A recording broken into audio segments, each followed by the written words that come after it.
Hey y'all, welcome back to I'm So Frank. It's your girl, Aprille Franks. And today we're gonna talk about something that is really heavily requested inside of my business community.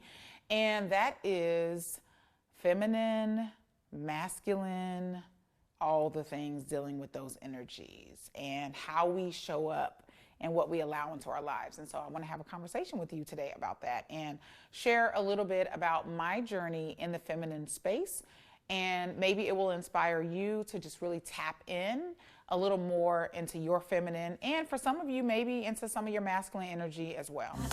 Yeah, we're gonna be on top, oh, on top of the world, gonna be on top, oh. So first of all, let's just talk about what is feminine energy.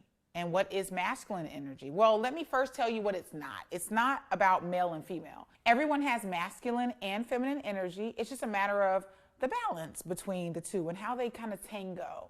The feminine energy is very much so a receiving energy. If you kind of envision a lotus flower, how it's just open and ready to receive, that's really more the feminine energy. Right? It's receiving. It's the being energy. And I learned this from my feminine life coach. Her name is Nadine. She lives between New Hampshire and Jamaica and really helped me walk through my feminine journey and some of my clients as well. So the masculine is really a doing energy. It's that assertive energy. And it's not that the feminine energy doesn't assert or doesn't have strength or doesn't have presence. It's just a matter of how those two energies rely on one another. So for example, one of the most powerful things that Nadine shared with me was, before you say something, run it through the feminine field. And I said, well, what's that? She was like, think about it first, right? The feminine energy is patient, right? It doesn't have to react. Masculine energy is very reactionary.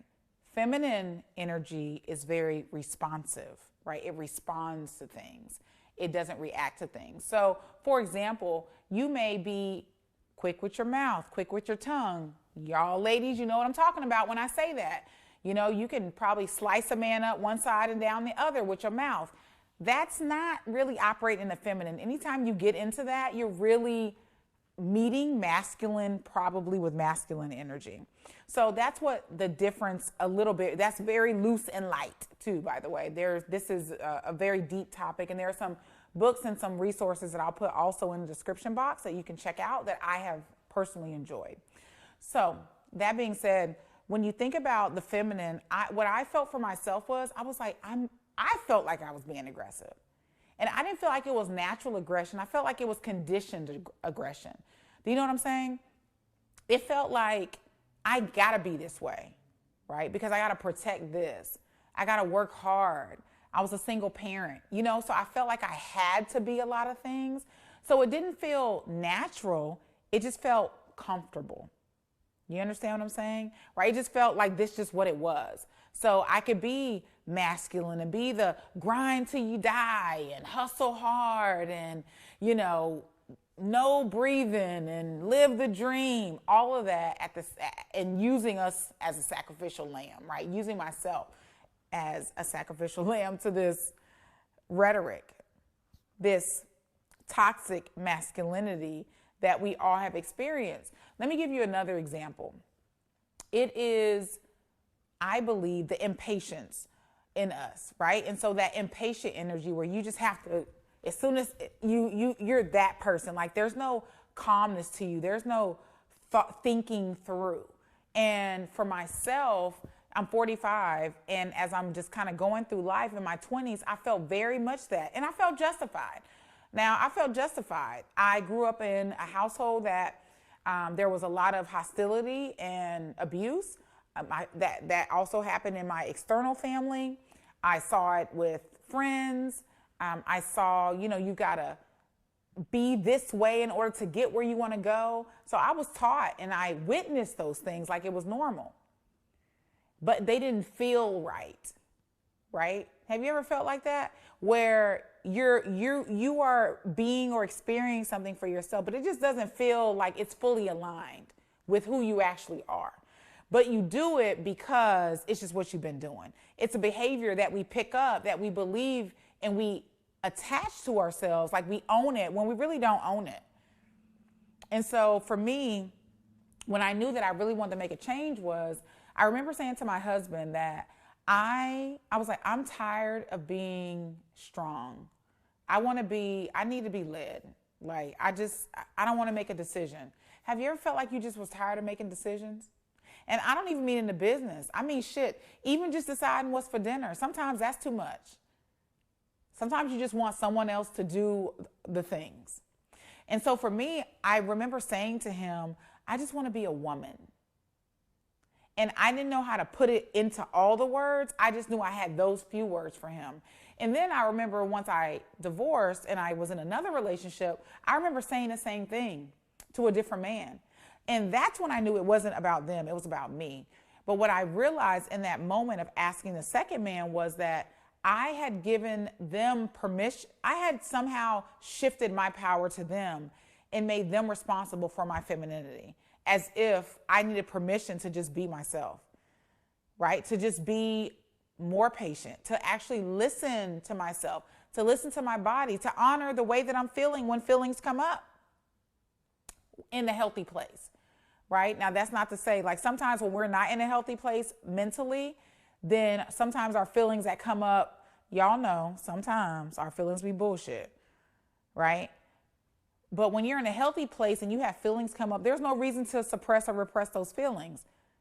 And so for me at that time, I was just like, I've got to do something different. I need to do something disruptive because my masculine is ruling me, right? It's ruling me. It's making me be a way that I don't really enjoy anymore, right? That I've outgrown. And what I recognized too in my business, that I really needed to adjust and really tap into who is Aprille really, because who she is really is not the person that is this aggressive person. Now, I do have a masculine, energetic side, right? I'm not saying that I don't. What I'm saying is it's not the ruler of me, right? I control it. The feminine very much so controls the masculine. And so then what does that look like? If you simply use the statement that they need to share with me and said, okay, if everything I wanted to say to a person, I ran it through a patience filter, a compassion filter, what would that come out on the other side and be, as opposed to your normal reaction to things? Start there. Start with listening to your body. What is your body telling you? Are you tired? Are you depleted? Are you happy? Are you confused? Are you cloudy? Do you feel overwhelmed? See, a lot of times the feminine in us is trying to speak to us and tell us things through our body, but we're so used to handling everything that you don't hear or see or feel the clues before the breakdown, before the demise of the business or the demise of the relationship or the disruption between you and your children or your friends. And for me, what I recognized was that I operated in the masculine in every area of my life. I operated in that way as a mother, which did not work for my daughter. I operated that way in relationships, which only worked for men that didn't want to step up. It didn't work for men who really demanded respect because I wasn't giving any, right? I was operating in a very aggressive manner, and that just didn't work. And some type of way, I think Black women get a rap for, being that head rolling, woman with the attitude. And in some cases that's true, and in some cases it's not, but in some cases y'all know it's true. And the issue with it is it just doesn't work. And it's not even natural. It may be conditioned, not natural, and that's a difference. We have to recognize now you may say, well, it's natural for me. It's still conditioned. You're still being away because of your environment, because of what you saw, because of trauma, because of fears, and that's still not natural, right? Our natural, divinely God-given way of being is not that. It is supportive and loving and receptive, and it is powerful. It is and has a lot of presence. It owns a lot of respect. It takes up a lot of space, right? And I think that's really important to understand. So I think this is a much newer conversation for a lot of women, and the depths of masculine and feminine energy go way deeper than I'm able to get into in this video. But I want to introduce this to you so that you can start to listen to your own self. And for me, this journey included me taking a sabbatical for a month in Jamaica in 2020. And I needed that. I needed that break. I needed that rest. I needed those tears. I needed the rituals. I needed the woman that I hired, Nadine, and I'll put her information in the description box if you're interested as well. I needed every single bit of it, because when I tell you, my soul was exhausted from the masculine energy that I was holding, because that masculine energy came with so much weight that I had to carry that I just wasn't interested in anymore. I was like, I don't really have to be this way. And I decided to really tap in. And what did that look like? That looked like everyday listening. It wasn't anything that I needed to do necessarily. It was who I needed to become, really. So it wasn't that I needed to wear flowers or change my hair, or it wasn't anything outwardly necessary. It was all inside, right? And it was all just what naturally exists. But a lot of times we have so much bullshit in life just stacked on top of who we really are that you just can't see it. It's not that you're not smart. You just got a lot of shit going on. You know, relationship stuff, trauma, kids, family, bills, financial responsibilities, traffic, fucking pandemic. There's just a lot happening, a lot of emotions. And the last thing that you want to think about is your damn energy, even though you need it the most. And what's interesting is our society really rewards exhaustion in women. There's no benefit that people promote mostly around listening to yourself and rest. Everything is after we've been traumatized. Everything's after. Here's what you do after a divorce. Here's what you do after a rape. Here's what you do after this has happened. Here's what you do if you're being stalked. You know, everything's like after the fact. So there's no, you know what I'm saying? Like that piece of care beforehand is not really encouraged. So we have to own that. We have to really take that back.